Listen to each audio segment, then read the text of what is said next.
성경 보겠습니다. 사도행전 1장 8절입니다. 사도행전 1장 8절 가지고 계신 교재 53페이지에 있습니다. 오직 성령이 너희에게 임하시면 너희가 권능을 받고 예루살렘과 온 유대와 사마리아와 땅끝까지 이르러 내 증인이 되리라 하시니라. 여기 보시면 예수님께서 승천하시기 전에 약속하신 내용입니다. 성령이 임하신다고 얘기하시면서 성령이 만약에 임하시게 되면 일어나는 일이 권능을 받는다고 하죠. 그러니까 성령께서 어떤 다른 그 형체로 이렇게 다니시는 게 아니고요. 택한 하나님의 자녀들 또 사역하는 자들에게 권능을 주시는 겁니다. 그 안에서 일하는 거죠. 그러니까 대언의 영으로 역사하고 계시는 거죠. 그리고 그 사도들이 복음도 전하고 결국 하나님의 말씀도 기록하게 되는 그런 일이 이제 역사적으로 일어나는 겁니다. 그 다음에 권능을 받고 예루살렘에서부터 이제 예수가 그리스도이심을 증거하는 일이 벌어집니다.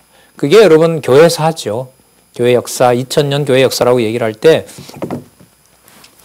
예수님 가시고 이제 예루살렘에서부터 또 온 유대 그리고 사마리아 땅끝까지 이르러서 예수가 그리스도이심이 증거되는 일이 예수님이 승천하시기 전에 약속하셨던 바로 약속이라고 할 수가 있습니다.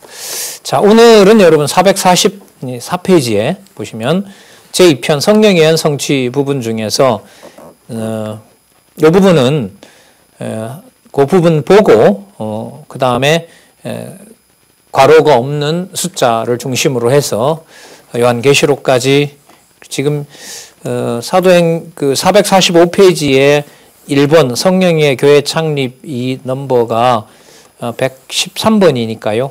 앞으로 한 50여 개 정도가 있을 거예요. 그 50여 가지의 개념을 통해서 강조할 부분은 444페이지에 성령에 의한 성취다 이렇게 보시면 됩니다. 자, 이 내용이 뭔지 좀 읽어보도록 하겠습니다. 사도행전 1장 12절부터 요한계시록은 성령께서 자신에 의한 성취의 섭리를 계시하신 내용이다. 그러니까 사도들의 어떤 이름이 전면에 나서서는 안 되는 겁니다. 성령께서라는 것이 매우 중요하고요. 근데 교회의 주인이 누구냐? 예수가 그리스도이신 주 예수 그리스도다. 그걸 누가 깨닫게 하시느냐? 성령께서 깨닫게 하신다. 이게 확고해야만 이 사도행전에서부터 사도행전 1장 12절부터 요한계시록을 하나님의 말씀으로 이어갈 수 있는 겁니다. 사도행전 1장 12절부터 28장은 교회 창립에 의한 성취의 내용이고 로마서부터 갈라디아서는 교회 양육에 의한 성취 내용이고 에베소서부터 빌레몬서는 교회 무장에 의한 성취 내용이고 히브리서에서부터 유다서는 교회 투쟁에 의한 성취 내용이고 요한계시록은 교회 승리에 의한 성취의 내용이다. 주어는 누구라고요? 성령께서 이렇게 되는 거죠. 자, 곧 다음에 나오네요. 성령께서는 자신에 의한 성취 섭리를 계시하셨다. 곧 교회 창립을 비롯해 교회 양육과 교회 무장과 교회 투쟁과 교회 승리에 의한 성취의 섭리를 계시하신 것이다. 성취는 구약에 약속하신 내용이 이루어진 거고요. 또 가깝게는 예수께서 말씀하셨던 내용이 또한 이루어지는 거예요. 그리고 그 예수님의 언약은 또 어디에 근거하겠어요? 구약에 근거하는 거예요. 그 구약 근거는 어디에 또 바탕을 둘까요? 창세전 여호와 하나님의 언약하신 내용에 작정하신 것에 근거를 두고 있는 거죠. 그러면 이 지상에서 교회가 예를 들면 성립하거나 창립되거나 그 다음에 양육되거나 또 무장하거나 투쟁하거나 승리할 때 그 모든 사건에서 주어는 그것을 위대하게 만든 인간이 아니라 바로 누구다? 성령께서 그렇게 하시는 일이다. 여기에 핵심을 강조하는 것이 이것을 핵심으로 강조하는 것이 바로 성경 신학에서 말하는 교회관이다. 또 교회관과 연관된 또 성령론이다. 이렇게 말할 수가 있죠. 통상 여러분 그 신학에서는 교회론과 성령론을 일치시킵니다. 그런데도 교회를 누가 담임 목사, 누구 소유, 등록할 때 무슨 대표자 이름. 이게 진짜 논리적으로 너무 오해가 있는 거예요. 뭐 행정상 그렇게 할 수는 있지만은, 근데 그걸 행정에서 끝나지 않고, 여러분들도 좀 크면 알겠지만은, 좀 교회 속사를 들여다보면, 속내를 들여다보면, 참 인간적으로 부정과 불법이 많죠. 그러니까 성도들이 공유하는 자산을 어떤 개인이 또 소수가 그걸 이렇게 자기 것인 양 해가는 일이 예수님 오실 때까지 일어난답니다. 그러니까 좀 어떨 때는 화도 나고 하지만은 또 살아계신 또 교회에 머리 계신 분이 바로 그리스도이심을 확인하는 과정이라고 보기 때문에 그런 의미에서 열심히 공부할 수밖에 없죠. 그게 확인이 안 되면 교회 생활이라는 게 세상에서 말하는 그런 낙은 아니지만 즐거움과 행복을 잃어버리면 너무 슬프잖아요. 그래서 이제 말씀을 공부하는 이유가 그 교회의 정체성을 보존하고 싶은 마음에서 이제 그렇게 하는 거죠. 자, 여러분 여기에 일단 단락이 좀 재밌지요. 444페이지 사도행전이 아니라 사도행전 1장 12절부터 시작된다는 거예요. 여러분 이것도 이 성경신학의 매우 특징적이고 놀라운 의미 중심의 구분인 거예요. 여러분 그런 말 많이 들어봤죠. 마태복음 읽으세요. 마가복음 읽으세요. 누가복음 읽으세요. 요한복음 읽으세요라고 하지. 요한복음 1장에서부터 사도행전 1장 11절까지 읽으세요. 그렇게는 여러분들은 아마 절대로 못 들어봤을 거예요. 이 성경신학의 특징이에요. 만약에 누군가를 만나게 되면 이거를 변명해야 돼요. 증명을 해야 되는 거예요. 이 세상에 이런 게 어디 있냐. 요한복음을 쓴 사람과 사도행전을 쓴 사람이 따로 있는데 그 쓴 사람을 분리해서 요한복음을 쓴 사람의 내용하고 사도행전 쓴 사람 내용 그렇게 붙이면 되느냐. 그게 바로 인간들이 생각하는 문서의 기준이다. 성경의 원저자는 누구다? 하나님이시다. 보혜사 성령 하나님이시기 때문에 의미로 보면 예수님께서 이 땅에 계실 때까지 기록인 사도행전 1장 11절까지가 요한복음의 내용하고 관계가 된다. 이건 이제 앞으로 아마 큰 반향을 불러일으킬 겁니다. 아직 이게 세계의 어떤 학계나 이런 데 이렇게끔 본 것이 아무것도 없기 때문에 물론 여러분 이 부분만 그럴까요? 그래서 제가 이제 공부를 좀 이렇게 하는 사람이다 보니까 이런 부분에 관심이 있고 이런 부분에 연구를 좀 공부를 함께 하고 싶은 그런 어떤 동력자요. 그렇죠. 그런 동력자 같은 좀 유사한 은사를 가진 그런 지도자들, 그런 어떤 연구가들이, 자들이 좀 함께 있었으면 좋겠다, 이런 생각이 많이 들어요. 뭐 여러분들 아실지 몰라도 뭐 한 5, 6년 전에는 그래도 몇 명의 연구원들이 같이 했는데 지금은 이제 어떻게 보면 창시자를, 성경신학 창시자를 빼고는 어떻게 보면 이렇게 전문적으로 어떻게 연구하는 사람이 이제 저밖에 없다 보니까 요즘 특히 신입부 강의를 하면서 참 그런 소원이 많이 생겨요. 근데 이게 무슨 떠밀어서 할 일이 떠밀어서 할 수 있는 건 아니거든요. 여러분 아시겠지만, 가정도 그렇죠. 가정교회도 교회라는 그런 의미로 봤을 때, 여러분 앞으로 아마 느끼시고 또한 보게 될 거예요. 어느 누구에게 함부로 명령하는 그런 문화는 여러분 아마 사라질 겁니다. 점점 사라질 거예요. 보호 차원에서야 어떤 생명의 위협이나 어떤 생존과 관련해서 그렇게 이제 부모 입장에서는 위험한 거에 대해서는 하지 말라고 소리를 질러야죠. 그런 이유는 있을런지 몰라도 일방적으로 명령하는 이런 건 이제 점점 사라질 거란 말이에요. 그러다 보니 어떤 제도를 만들어서 어떤 단계를 그렇게끔 이렇게 제도적으로 만들어 놓고 하는 이런 것을 저희들이 많이 주저하죠. 그러다 보니까 좀 인간적으로 보면 느리기도 한데요. 느리기도 한데 하나님께서 준비해 주시리라고 봅니다. 자, 그러면 성령에 의한 성취 부분을 괄호 없는 숫자 중심으로 해서 나가도록 하겠습니다. 445페이지. 성령께서, 약속하신 성령께서 오셔서 교회를 뭐 하세요? 창립하세요. 이때 창은 창조할 때 세상을 처음 만드는 것과 관련해서 여기서는 창립이라는 말을 썼어요. 여러분, 그러니까 창립은 좀 조심해야 돼요. 이 창립은 1회예요, 1회. 그 세상을 한 번 만드신 것처럼 성령께서 오셔서 교회를 세우신 일은 한 번인 거예요. 그 교회가 계속해서 어떻게 돼요? 설립되는 거죠. 설립해 가는 거예요. 그러니까 자꾸 만든다 이런 것보다 오신 성령께서 깨달은 자가 다른 또 깨달음을 줘서 다른 데 가서 이제 이렇게 전하도록 이 창을 그러니까 세상을 처음 만드셨던 그런 창의 의미와 비교를 해서 여기서 사용을 하고 있다고 생각을 합니다. 자, 성령의 약속하신 성령께서 오셔서 교회를 창립하심으로 부활 승천하신 바로 그분이 그 나사렛 예수라는 그분이 누구이시다? 구약의 언약하신 메시아이다. 자, 요한복음의 내용을 가지고 와서 살펴보면 앞부분에 있었던 내용을 가지고 살펴보면 그분이 바로 하나님이셨다. 그래서 아버지로부터 아들인 성자가 아버지로부터 보낸 성령이 오셔서 하는 일도 딴 일 하시면 안 돼요. 딴 일 하시지 않아요. 예수님께서 말씀하신 거 그리고 구약에서 약속하신 거. 그러니까 여러분 구약의 바탕이나 복음서의 바탕이 되지 않으면 예수의 한 성취 마태복음에서부터 사도행전 1장 11절까지가 단단한 바탕이 되지 않으면 사도행전 1장 12절부터 딴 내용이 돼요. 그러면 이게 뭔가 연결성이 또 뚝 끊어진 일이 되는 겁니다. 뚝 끊어지는 일이 발생하는 거예요. 자, 그걸 여러분들에게 어쨌든 연결시키도록 하고 싶어서 이제 이런 큰 개념 중심으로 지금 가고 있는 겁니다. 성령께서 교회를 창립하셨으므로 이렇게 됩니다. 446페이지 하셨으므로 성령이 함께하는 사도 이렇게 연결돼야죠. 성령께서 함께하는 사도들을 통해 교회가 뭐 하게 된다? 확장하게 된다. 그럼 누가 분명히 역사한 증거죠? 성령께서. 그러니까요. 두세 사람이 내 이름으로 함께 있는 곳에 예수께서 함께 계신다고 했으니까요. 그러니까 어떤 이제 그 발표를 보니까 그래요. 집에 가정이 있어도 코로나 시대에 하나님이 기뻐하는 제사가, 하나님이 기뻐하는 예배가 됩니다. 이제 다른 글을 제가 봤거든요.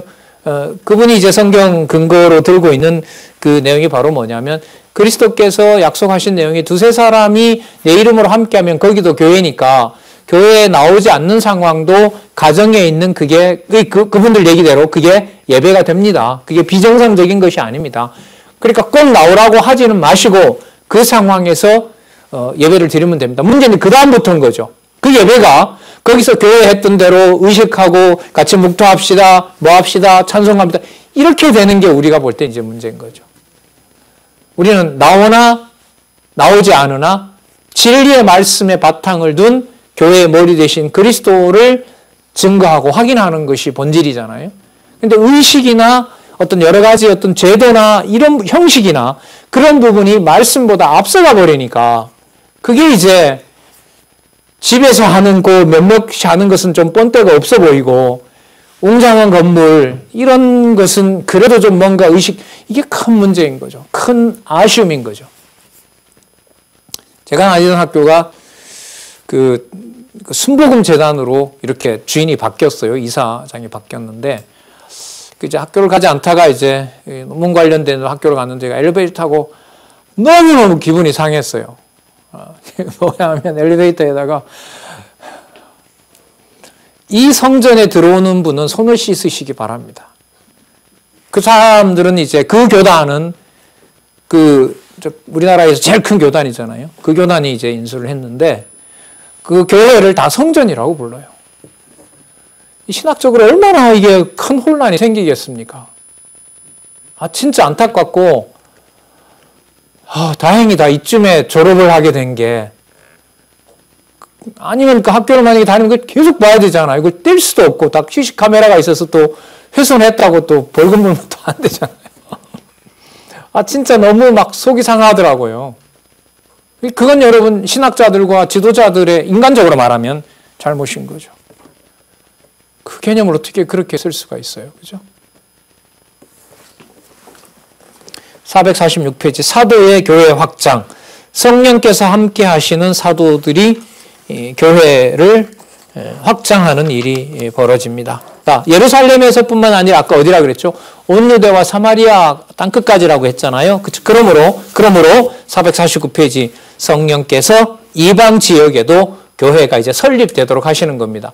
어디에 창립된 교회가? 예루살렘에 약속해서 성령께서 계속 오시는 게 아니에요. 그때 오신 성령께서 창립하셔서 다른 지역에도 교회가 어떻게 되도록 설립되도록 하셨다는 내용이 바로 449페이지 성령의 교회 설립입니다. 자, 성령께서 교회를 설립하셨으므로, 자, 저는 무로라가 참 좋아요.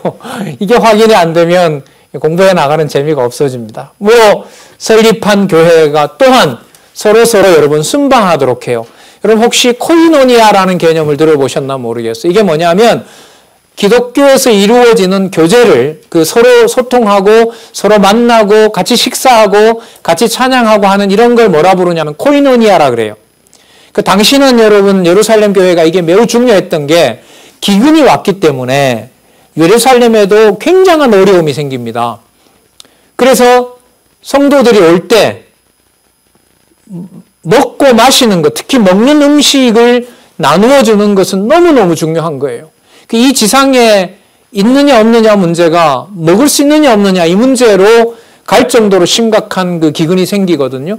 자, 그러면 여기서 당시에 설립한 교회를 순방한다는 말은 자기만 배부른 것이 아니라 뭐 한다는 걸까요? 어려운 교회에도 뭐 하는 거죠? 이렇게 연보를 통해서 그들을 돕는 것을 말하는 거예요. 진리에 대해서도 도와줄 뿐만 아니라 그리고 생활에 대해서도 구제해주는 일이 벌어져요. 이번에 한국에서 제일 큰 보수 교단이 연말에 큰 일을 했더라고요. 원래 목사들 노후를 위해서 적립해 놨던 기금이 한 40억이 있었는데요. 그걸 이번에 시골이나 농어촌에 이 코로나로 힘겨움을 겪는 총회 소속이겠죠. 그 교회 목사들에게 반을 풀었어요. 20억을 풀었어요. 그래서 지역에 있던 분들에게 100만 원씩 다 보냈어요. 그러니까 몇천 명 되거든요. 그러니까 20억을 총회에서 내려보냈더라고요. 잘한 일이죠. 그런 일들은. 어쨌든 구제로 봤을 때는 큰 재산을 어마어마하게 쌓아놓고 있는 경우보다가는 어쨌든 총회 기금 절반을 그렇게 썼다는 것은 어쨌든 현상으로만 보더라도 그것도 역시 성령께서 하시는 일인 거죠. 예. 자, 예루살렘은 그것보다 더 심했어요. 그래서 사도 바울의 선교 일정에 보면은 예루살렘이 너무 궁핍하니까 헬라, 그리스 지역이죠. 그리스 지역은 유대인들이 봤을 때는 이방인들이에요. 더러운 그야말로 사람들인 거예요. 근데 이제 거기서 연보를 모아서 예루살렘에다가 이제 가지고 가는데 문제가 뭐냐면, 근심이 뭐냐면 이걸 가지고 예루살렘에 갔는데 이제 예루살렘 사람들은 예수를 그리스도로 받아들였지만 아직 이방인에 대한 이게 잘 이렇게 없어지지 않았어요. 이렇게 배척하는 게. 그러니까 문제가 뭐냐면 근심이 이걸 가져갔다가 유대인들이 안 받고 더러운 거라고 안 받아버리면 낭패잖아요. 예. 그러면 유대인들이 구제인 연보를 받아준다는 말은 이방에 있는 사람들이나 우리나 같이 예수 그리스도를 머리로 한 지체고 형제다라는 게 믿어져야 되거든요. 그 믿음을 누가 주셔야 돼요? 성령께서 주시기를 간구하면서 가져가는 거예요. 우리는 그냥 이렇게 물질로 하면 다 사양하지 않고 이렇게 받아들이는 것이 관례인 것처럼 보이지만 그런 일까지 여기서 벌어집니다. 그래서 설립한 교회가 교회들이 서로 순방하도록 하는, 지금이야 이런저런 어떤 통신 매체가 많지만은 당시로 보면 믿을 만한 사도들이 아니면은 그런 것을 함부로 줄 수가 없죠. 또 가다 보면 또 산과 바다를 지나야 되는데 풍랑이나 또 도적을 만날 수도 있는 거예요. 그러니까 참 아슬아슬한 상황인 거예요. 이 사도행전이나 이 서신서들을 보면 그 상황에서 성령께서 교회들이 서로 순방하도록 하죠. 그래서 여러분들의 선배들이 지금 못 모였어요. 작년에 모이지 못했는데 1년에 한 번씩 대전 우리나라 한 중간쯤에서 기독교 지도자 협의회 총회 모임을 갖습니다. 거기서 신학적인 문제, 그 다음에 구제와 관련된 거, 그 다음에 사업과 관련된 거, 신학적인 문제들, 그런 부분들을 확인하고 또 돕고 이렇게 지금 행사를 하고 있죠. 여러분들도 이제 배워서 또 직장을 가지거나 혼자 그야말로 자립할 수 있는 그런 기회가 됐을 때 그런 의미 있는 일을 여러분들 각자가 해가실 수 있으셨으면 참 좋겠습니다. 자, 이 복음이 당시에 땅끝이면서 땅끝까지 영향력을 미치는 로마에도 복음이 들어가게 하죠. 그게 바로 455페이지예요. 455페이지에 보면 성령의 설립 사역, 어디에도요? 로마에도. 이렇게 돼. 당시의 수도였던 로마에도 교회가 설립되도록 하시는데 그 기회를 누가 조성하시냐 하면 457페이지 성령께서 그 설립의 기회를 조성하세요. 본문에 내려가서 보시면 아시겠지만 그 설립할 수 있는 기회를 성령께서 편안한 길을 안 만들어요. 그 사도 바울로 하여금 이제 로마에 가게 하는데 풍랑을 만나서 거의 죽도록 난파선이 됐으니까 거의 죽었다 봐야죠, 인간적으로는. 그 배를 타고 로마까지, 예루살렘 안디옥이라는 데서부터 그 로마까지 가는 그런 일정들이 이 사도행전 끝에 보면 나와요. 기왕이면 로마로 가는데 그래도 좀 편안한 길을 보내면 좋은데 그렇게 하지 않으세요. 그 어려운 과정이 바로 성령께서 교회를 설립하신다는 사실을 확증하기 위해서 그렇게 하시는 거예요. 글쎄요, 여러분들 소속한 가정교회나 주변에 함께하는 그 이웃들, 우리가 보통 양육교회라고 하잖아요. 여러분들 같은 지역에 있는 또 여러분 형제들, 그리고 다른 또 자매들과의 어떤 그런 관계가 좀 진리의 말씀으로 그렇게 확고하지 않고 흔들리나요? 그것도 여러분 성령께서 하세요. 사도 바울을 로마로 가는 과정에 풍랑에다가 밀어넣은 것처럼, 여러분 아시는 것처럼 서울 교회도 좀 힘든 상황이 지금 계속 진행되고 있거든요. 성령께서 그렇게 해 가신다는 것을 깨달음을 주지 않으면 참 힘들죠. 힘들어요. 공부가 잘 안 될 때도 있더라고요, 저도. 어떤 여러 부딪히는, 서로 인간들끼리 부딪히는 일이 일어났을 때는 진짜 어디를 도망가고 싶을 때도 있고요. 이런 일을 왜 내 혼자 이렇게 해야 되나, 뭐 이런 어떤 자기중심적인 그런 어떤 변명도, 투정도 할 때가 있고요. 그 모든 과정이 성령께서 교회를 세우신다는 거죠. 그래서 여러분 반드시 성령께서 키워주셔야 돼요. 그게 460페이지에 나옵니다. 로마서 1장에서부터 17절까지 칭의와 그 의롭다고 하신다는 거죠. 의롭다고 한 자들이 복음을 받아들여요. 그게 바로 칭의와 복음에 대한 서론이 나타납니다. 자, 요 연관 관계는 신학적으로 중요한 개념들인 거죠. 그 칭의라는 말이 의롭다는 거예요. 그 세상 사람들과 차이가 없는데도 성령께서 우리를 하나님의 백성으로 의롭다라는 믿음을 주시는 거예요. 자, 그게 바로 복음의 핵심인 겁니다. 그러니까 그 성도가 잘할 수 있도록 그 진리를 깨닫게 해야 가능하죠. 자, 그 깨닫게 하는 첫 번째 내용이 뭐냐면 461페이지. 성령께서 의롭다고 하지 않으시면 전부 다 어떻다? 불의하다. 여러분 혹시 옛날에 나온 영화인데요. 그 사도세자라는 영화를 보면은요. 그 영조가 자기 아들 그 사도세자를 그 뒤주에다가 넣고 거기서 굶겨 죽이잖아요. 거기서 그걸 이제 그 손자인 그 사도세자 아들인 정조가 보는데요.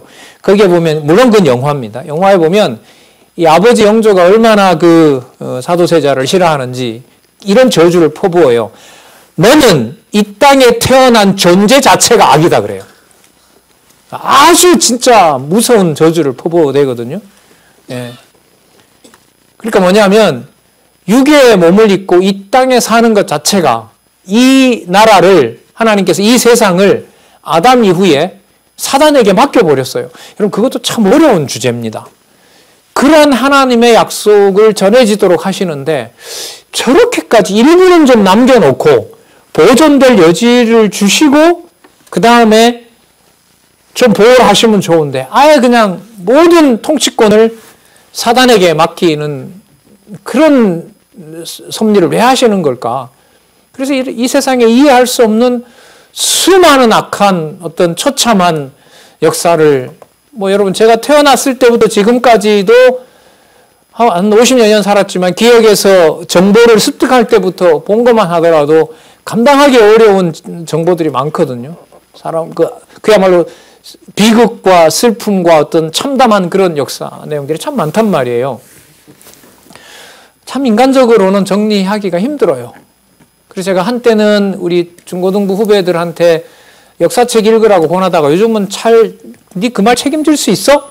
라는 소개 이런 게 막 어떨 땐 몰려와서요. 코로나 때문에 이제 만나지도 못했는데 또 한 3월부터는 영상으로라도 어쨌든 좀 준비해서 유익한 정보가 있으면 좀 알려드리고 싶긴 해요. 근데 어쨌든 힘들더라고요. 자, 여기 보면 타락과 인간의 불의. 모든 인류가 어떻다? 불의하다. 여러분, 이걸 인간이 어떻게 받아들이겠어요? 불의하다. 여러분들 불의하세요? 나름대로 다 의로운 구석이 있잖아요. 근데 성경은 복음으로 하나님의 자녀가 되기에는 다 부족하다는 거예요. 예.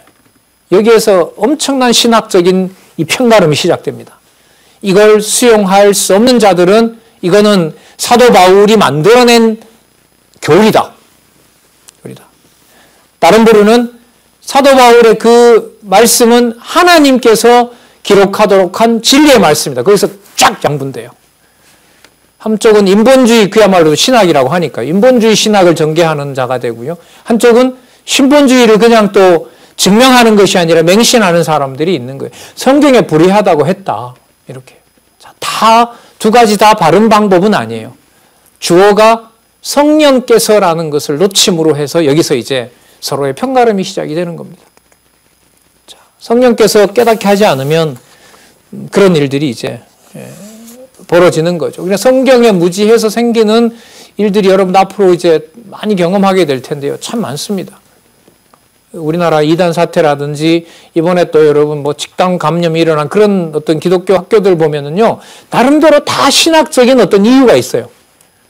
다 기독교처럼 보여요. 그럼 무지하면 넘어가는 거예요.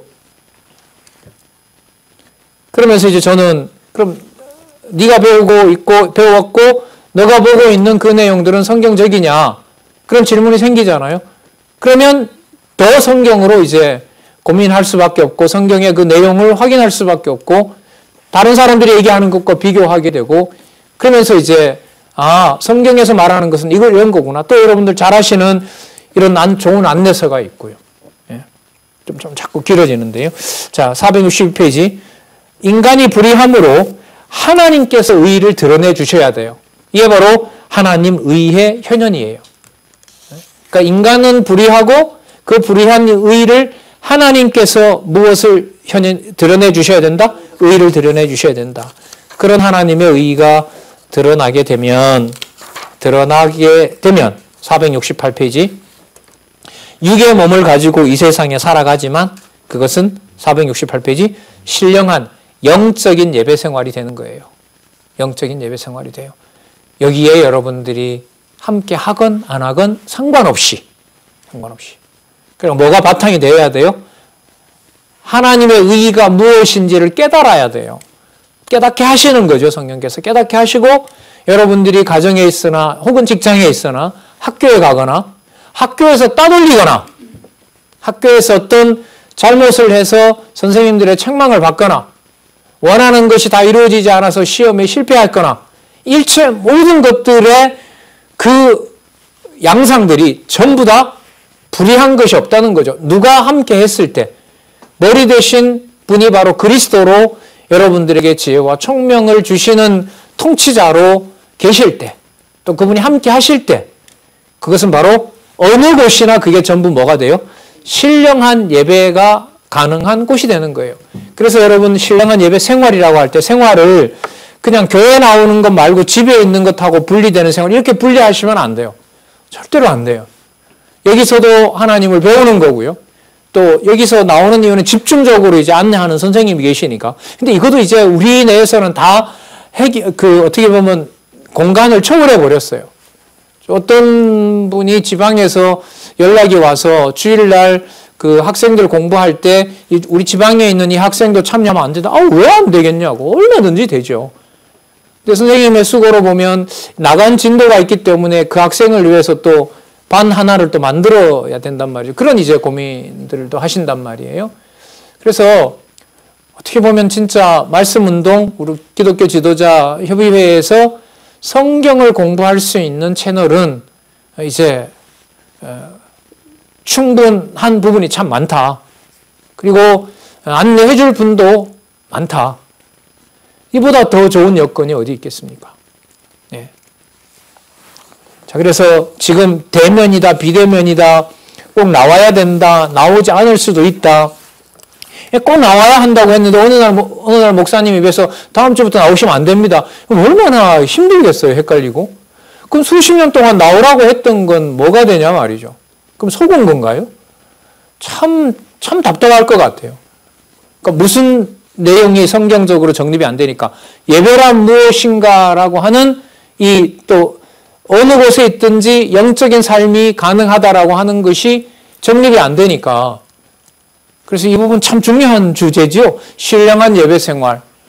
바울 같으면 어디에 있건 감옥에 있건 맞죠? 매를 맞고 있건 쫓겨다니고 있건 배가 난파되어 있건 로마에서 새집을 얻어서 있든 어느 순간 하나 성령 하나님께서 돌보지 않는 순간이 없고 여호와 하나님 살아계시지 않는 증거가 없다는 것이 믿어지게 되면 그곳이 바로 있는 감옥이라 하더라도 그것이 뭐가 되는 거죠? 신령한 예배 생활이 되는 거죠. 감옥에서 만난 사람들 많잖아요. 그러니까 사도 바울을 에베소서에 보면 나오죠. 감옥에 보낸 이유가 빌립보서에 나오나요? 감옥에 함께 들을 자가 있다는 거예요. 여러분 대표적인 자가 누구냐면 바로 그 빌레몬에 나오는 빌레몬의 종이었던 오네시모 아니에요. 그 주인인 빌레몬의 그 돈인 거예요. 금전적 손실을 익히고 도망다니다가 붙잡혀서 곧 이제 죽게 됐단 말이죠. 그 자를 하나님께서 사도 바울로 하여금 만나게 해서 사도 바울의 동력자로 삼는 일이 그게 바로 빌레몬서란 말입니다. 예. 어느 곳이든 여호와 하나님께서 영광을 받지 않는 곳이 없다는 거죠. 그게 여러분 이 신령한 예배 생활입니다. 요즘 이 코로나 시대에 아주 중요한 개념이에요. 신령한 예배 생활, 시공간을 초월해서 비대면은 하나님이 덜 기뻐하고 대면만 교회 나오면 하나님 만나는 건 아니잖아요. 그게 사람들끼리 만나는 것이고 중요한 개념이죠. 자, 그러면 이런 신령한 예배 생활을 통해서 472페이지에 갈까요? 교회를 세워요. 그게 바로 건덕입니다. 교회를 세우는데 교회가 어떻게 하도록 합니까? 단합하도록 합니다. 그럼 이 단합도 보이면 단합이고 모이지 않으면 단합이 깨지는 건가요?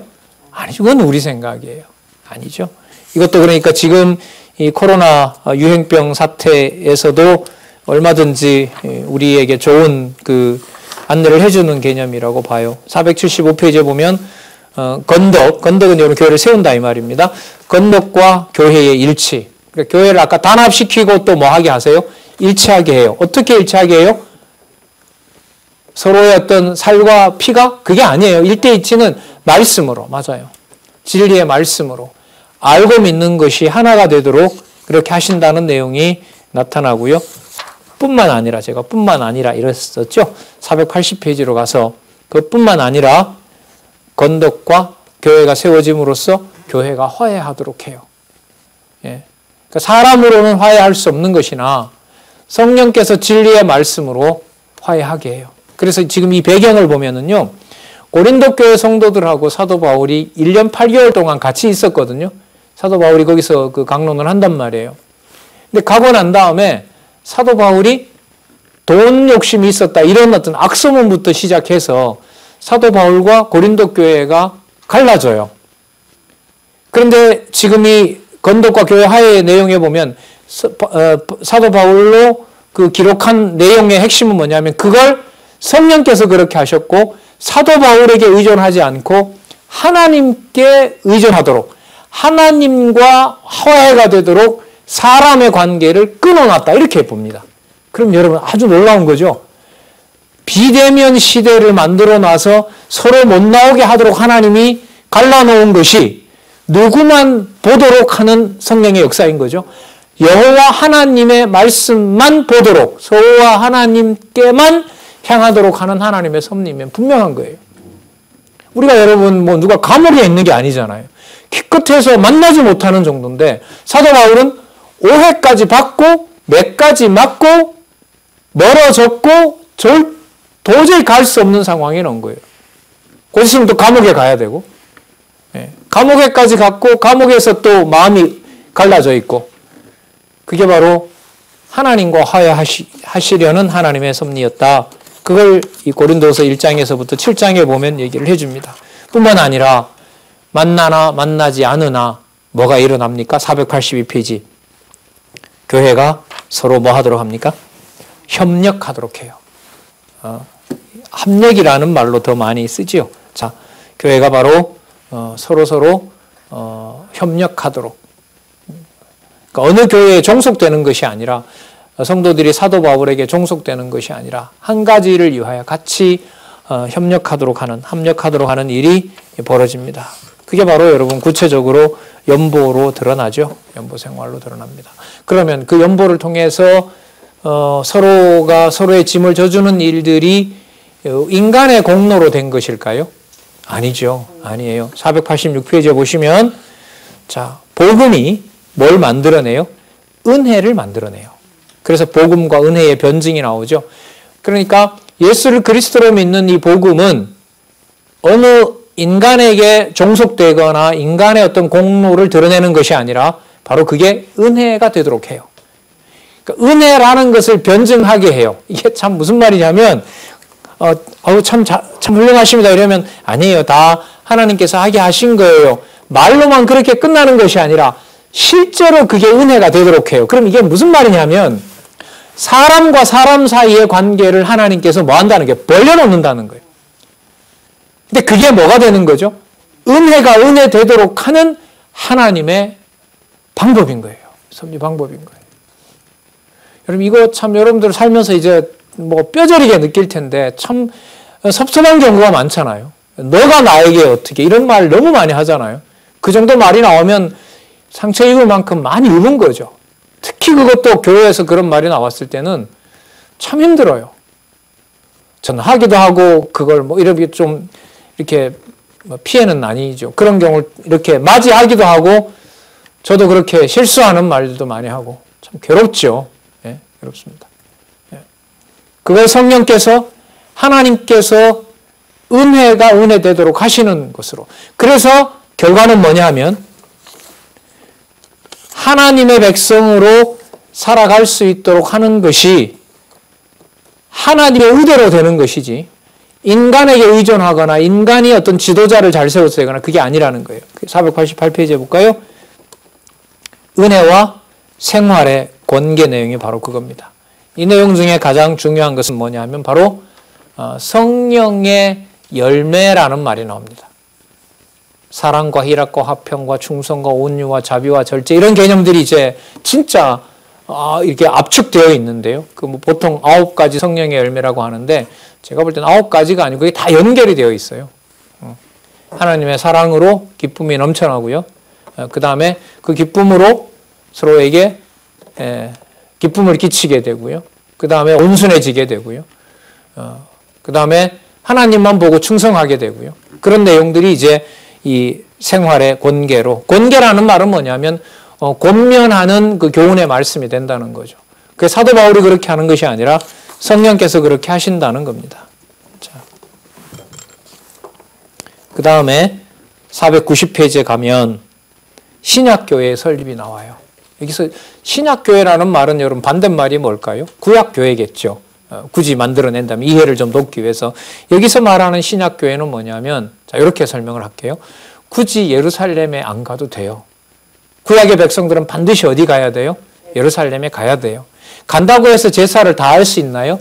반드시 누가 있어야 돼요? 제사장이 있어야 돼요. 그럼 제사장한테 갈 때 그냥 빈손으로 가면 될까요? 아니요. 제물을 가지고 가야 돼요. 자기 형편에 맞는 걸 꼭 가져가야 돼요.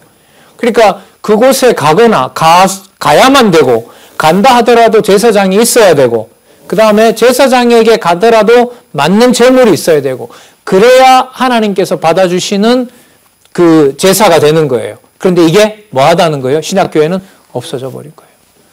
감옥에 있건 혼자 있건 한 가정에 몇 사람이 모여 있건 간에 바로 그 곳에서는 주 예수 그리스도가 머리 되시면은 그곳은 바로 하나님의 진리로 무장하는 일이 된다는 거예요. 그 교회를 뭐라고 부른다고요? 신약교회라고 부르는 거예요. 신약교회.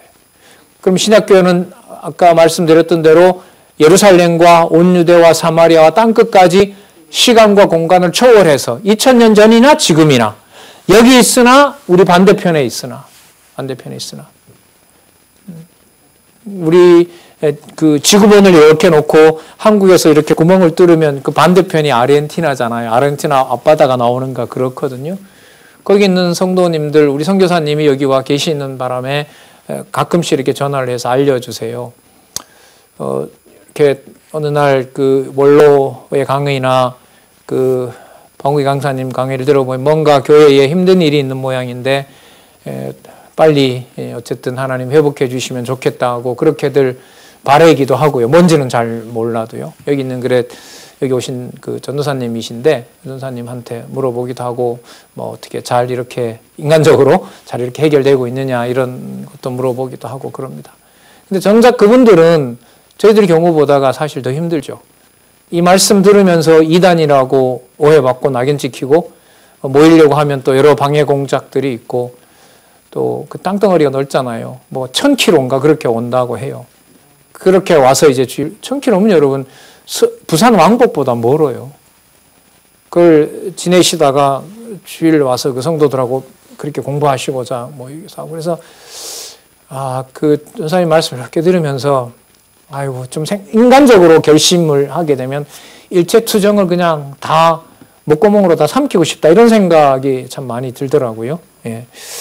자, 여러분이 에베소서가 아시는 것처럼 사도 바울이 어디에 가 있어요 지금? 옥에 갇혀 있어요. 그 옥에 갇혀 있는 사도 바울이 바깥에 있는 성도들을 오히려 고민하고 그들을 더 염려하는 내용이 바로 여러분 이 신약 교회의 설립 내용과 직결되는 거예요. 그 교회는 창세 전에 하나님께서 이미 계획해 놓은 것이다 이렇게 나와버려요. 감옥에 있다고 그러니까 나를 슬퍼하지 말라. 그거는 이른바 성경적이지 않다 그건. 하나님께서 살아계신 증거가 여러분들이 거기서 말씀을 듣고 나는 여기서 내 할 일을 하기 위해서 하나님에게 보낸 거기 때문에 그걸 슬퍼하거나 그게 아니죠. 나는 이렇게 된 것을 오히려 자랑한다는 거죠. 그러면 여러분 감옥에 묶어놓는다고 성장하지 않겠나요? 성장할 수밖에 없겠나요? 성장할 수밖에 없죠. 이게 참 이상한 논리인 거죠. 492페이지 한번 보겠습니다. 그래서 제목이 뭐라고 나오냐면 신약교회가 성장하지 않는 것이 아니라 옥에 있어도 신약교회는 뭐하게 돼 있어요? 성장하게 돼 있어요. 손목을 묶거나 다리에다가 쇠사슬을 묶어놔도 그게 진리의 말씀에 족쇄를 채울 수는 없는 거죠. 자, 494페이지 신약교회의 생활은 반드시 무장으로 이어지게 되어 있어요. 무장으로. 그러니까 시간과 공간을 초월하니까 각자 있는 곳에서 창세전에 하나님께서 확정해 놓으셨던 교회를 반드시 이 세상에 드러나도록 한다는 거죠. 그러면 진리의 말씀으로 무장한 자가 드러나는 겁니다. 그러면 여러분 고난 받을 수 있는 힘이 나로부터 나오는 걸까요? 성령의 열매일까요? 그 성령의 열매가 너무너무 굳건하게 맺힌다는 약속이 498페이지에 나오는 빌립보서 내용이에요. 복음에 합당한 생활이라는 거예요.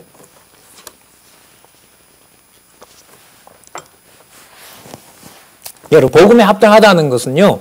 이게 알기 쉽게 좀 이해를 하면 이런 거예요. 한 가지 가치를 위해서 가는 거예요. 그러니까 감옥에 있어도 하나님께서 진리의 말씀으로 무장한다. 감옥에 가서 사도 바울을 만나지 못하더라도 우리는 그가 쓴 글을 통해서 진리의 말씀을 통해서 하나님은 우리를 반드시 뭐한다? 무장시킨다. 이게 여러분 바로 복음에 합당한 생활이에요. 그래서 그 2장인가에 거기 나오죠. 그리스도께서는 그 본체가 하나님이시지만 죽기까지 복종하셨고 곧 어디에 죽으셨다? 십자가에 죽으심이라고 하는 본문이 나오잖아요. 그게 이 빌립보서에 나오거든요. 그러니까 이것도 역시 사도 바울이 어디에 있게 한 거예요? 감옥에 있게 한 거죠. 그리고 빌립보 교회는 여러 어려움 가운데서 연보도 하면서 사도 바울의 석방을 또 기도하고 있는 그런 교회의 모습인 거죠. 그래서 지금 전 교회가, 전 세계 교회가 이 코로나19를 통해서 이걸 하나님이 물러가게 해달라는 이런 기도를 다 하잖아요. 그런데 좀 더 신중한 어떤 그 기도 내용이나 이런 걸로 보면 하나님께서 이 재앙을 준 것이 특히 이제 이 여러 이제 원로들 인터뷰를 해보면은요, 그 자료들을 이렇게 읽어보면 하나님이 한국 교회에 준 진노다 이런 말을 대부분 다 하세요. 알고 있는 거예요. 한국 교회에 무슨 일이 벌어지는지. 그 우리나라에서 가장 큰 그 합동 측이라는 교단에서 설문조사를 했는데요. 목사들 600명을 대상으로 설문조사를 했어요. 근데 이상한 보고가 나왔어요. 결과 보고서가. 한국교회의 개혁이 어느 정도 필요하냐. 600명 중에 98%가 다 개혁해야 된다 그래요. 그러니까 다 알아요. 얼마나 이 한국교회가 심각한지.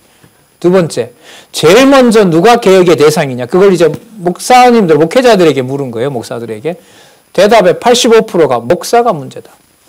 교회와 관련된 또 상위, 그 자리 결국 노회 총회가 결국 그 목사들이거든요. 그런 목사들 중심의 제도가 이게 문제다. 이걸 개혁해야 된다. 그리고 세 번째는 각자 교회가 전부 자기 소유로 만들어서 자기 것만 챙기려고 하고 있다. 너무나 잘하는 거죠. 근데 그 일을 정작 앞장서는 분들이 누구예요? 목사님들이. 그러니까 이 말은 그분들을 제가 비난하기 위해서 그런 것이 아니라 하나님께서 말씀으로 개혁하고 양육하고 진리 무장을 안 해주면 한국교회 상황은 불가능한 거예요. 이 상황에 하나님께서 코로나19로 흔들어 버리는 거예요. 그리고 앞으로 한국교회 성도들의 그 확장은 어떻게 될 것이냐. 반드시 줄어든다. 교회 역할이라는 게 왔다 갔다 해버렸잖아요. 예? 그 중세에 흑사병이 돌자 성도들이 유럽 교인들이 전부 교회 그 성당이죠. 성당을 두고 떠나거든요. 왜요? 저 사람들이 천국 지옥 보낼 줄 아는데 자기도 같이 병들어서 죽어버리거든요. 영원히 살 줄 알았던 사람들이. 예. 그래서 저도 이제 여러 학회 활동들을 하는데 이게 4월 달에 5월 달에 이 준비하는 학회 제목을 보니까 코로나19 이후에 한국 교회의 방향에 대해서 그렇게 하더라고요. 예. 당연히 고민을 할 수밖에 없죠. 그러나 우리는 글쎄요. 다 오늘 뵐 수는 없지만 시간이 지나서 함께 할 수 있는 기회가 됐을 때 코로나를 하나님의 진노라고만은 말하지 않을 것 같아요. 기독교 지도자 협의회의 동력자나 저희들 선배들 또 열심히 공부하는 후배들로 보면. 그래서 여러분 성경 공부에 어떤 진입하기 위해서 여러분들 애쓰고 또 할 수 있는 여러 여건들이 물론 힘들죠. 힘든 여건에서도 진리의 말씀을 접할 수 있는 교회는 여러분들과 저에게는 너무나 좋은 환경에 있다는 것을 또 한번 말씀을 드리고 싶은 거예요. 자, 그래서 그게 복음에 합당한 생활로 이어지도록 하고요. 그래서 감옥에 있다 하더라도 501페이지로 갑니다. 굳건한 믿음의 생활을 누구든 방해할 수가 없어요. 반드시 그 생활은 어느 곳에 있든지 간에 뭐 하게 됩니까? 굳건할 수밖에 없어요. 그게 501페이지에 나타난 바로 굳건한 믿음의 생활이라고 할 수가 있어요. 자, 그런 굳건한 믿음의 생활은요. 자, 503페이지에 보면 성도의 거룩한 생활로 이어지죠. 이것은 반드시 그 굳건한 것은 지켜진다. 언제까지? 그리스도가 오실 때까지. 그래서 예수 그리스도께서 재림하시는 것과 관련해서 여러분이 가지고 있는 믿음의 굳건함은 절대로 손상당한다, 안 당한다? 절대로 손상당하지 않는다. 그 내용이 여러분 데살로니가 전후서의 주제인 성도의 거룩한 생활이에요. 자, 그러니까 이 거룩함은 누구든 흔들 수가 없는 거예요. 거룩이라는 말이 구별했다는 거거든요. 교회라는 의미하고 또 거의 비슷해요. 교회라는 말이 여러분 에클레시아인데 그게 바로 어디로부터 뭔가를 끌어냈다, 구원했다 이런 의미가 되거든요. 그런 의미와 똑같은 것이 여러분 이 거룩함이라는 뜻이기도 해요.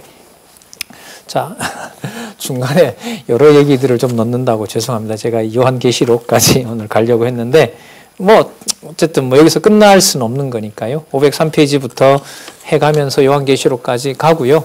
그 다음에 이제 한쪽 가로로 갈 거예요. 그러니까 몇 페이지가 되나요? 앞부분에 창세기에 있는 한쪽 가로에 가셔서 한쪽 가로 중심으로 여러분들 좀 예습하시면 좋을 것 같아요. 70페이지에 처음 나오네요.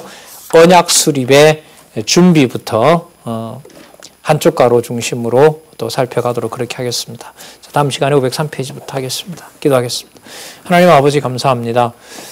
진리의 말씀으로 양육받을 수 있게 해주시고 또 흔들리지 않고 진리의 말씀을 지금까지 기억하고 살아갈 수 있게 해주셔서 감사합니다.